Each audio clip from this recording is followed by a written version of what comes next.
Pressed to evolve, we felt that it had to go back to the very roots of the beautiful game, which is easier said than done as it turned out to be a huge challenge. So what was it that we focused so much of our efforts on? That's team strategy.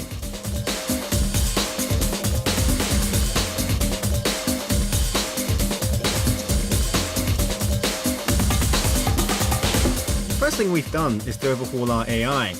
We did this by introducing two new systems, the first being Team Style, which allows the player to fine-tune the team's setup using these 8 sliders.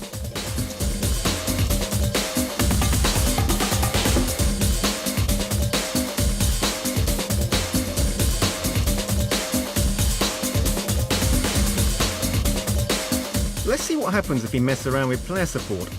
Move it towards 100, which is max, and the players will move ahead of the man in possession when waiting for the ball.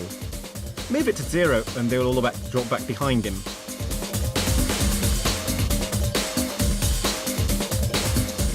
You see it?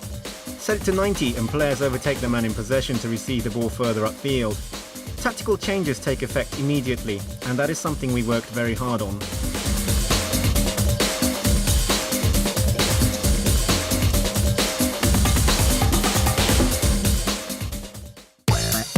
Okay, this time, let's see what happens if we adjust the support range.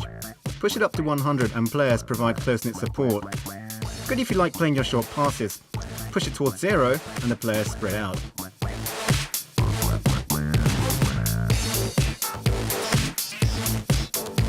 We've set it to 10 this time.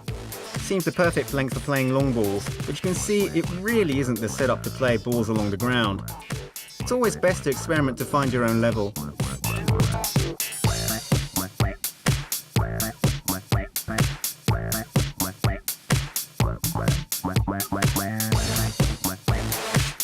First, let's take a look at the 4 offensive sliders. Set player support high, as well as support range, making short passes more effective. Position switches frequent, and attacking style more towards using the flanks, as Barca are a side that likes to play with width.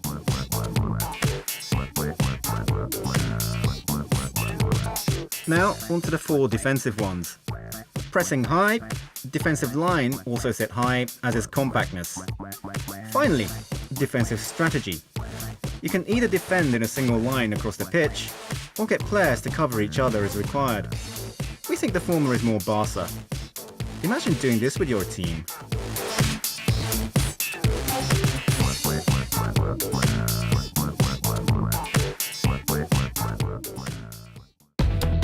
Now, onto the second of the major additions, which are the cards, of which playing style cards are the most significant.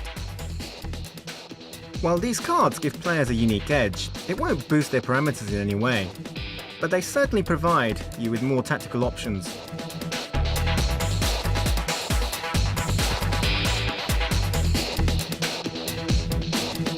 Let's see who has what. Daniel Alves has overlapping run. Pretty self-explanatory.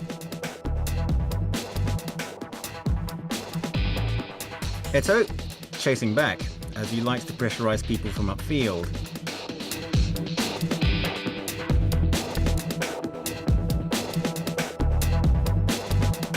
Henry likes to shoot across goal inside the 18-yard box, so cut-back pass.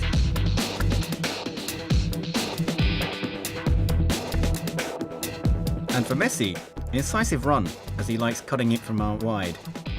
Playing style cards can also be switched off for tactical reasons. There are bound to be times when you want your team to be defensive. Okay, let's take a look at Daniel Alves. Switch his card on, and he'll always look to go forward. Great when attacking, but it leaves gaping holes at the back. Switch it off, and he'll play more like a conventional fullback.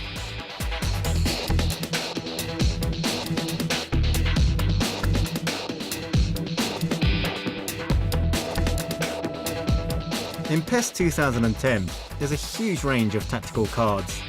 They can give you more control over your players or help you outwit the opposition. Get it right and the effects can be devastating. Both cards and sliders play a massive part in getting the team to play just the way you want it.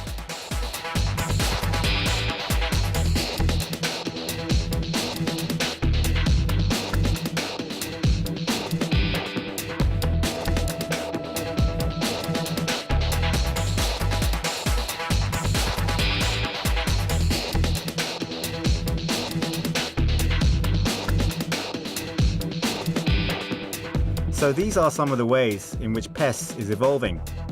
It gives you, the player, a much greater level of control in setting up the team. We hope that fans can find honing the tactics and settings to perfection through many hours of play and the odd sleepless night a rewarding experience in creating your own winning formula.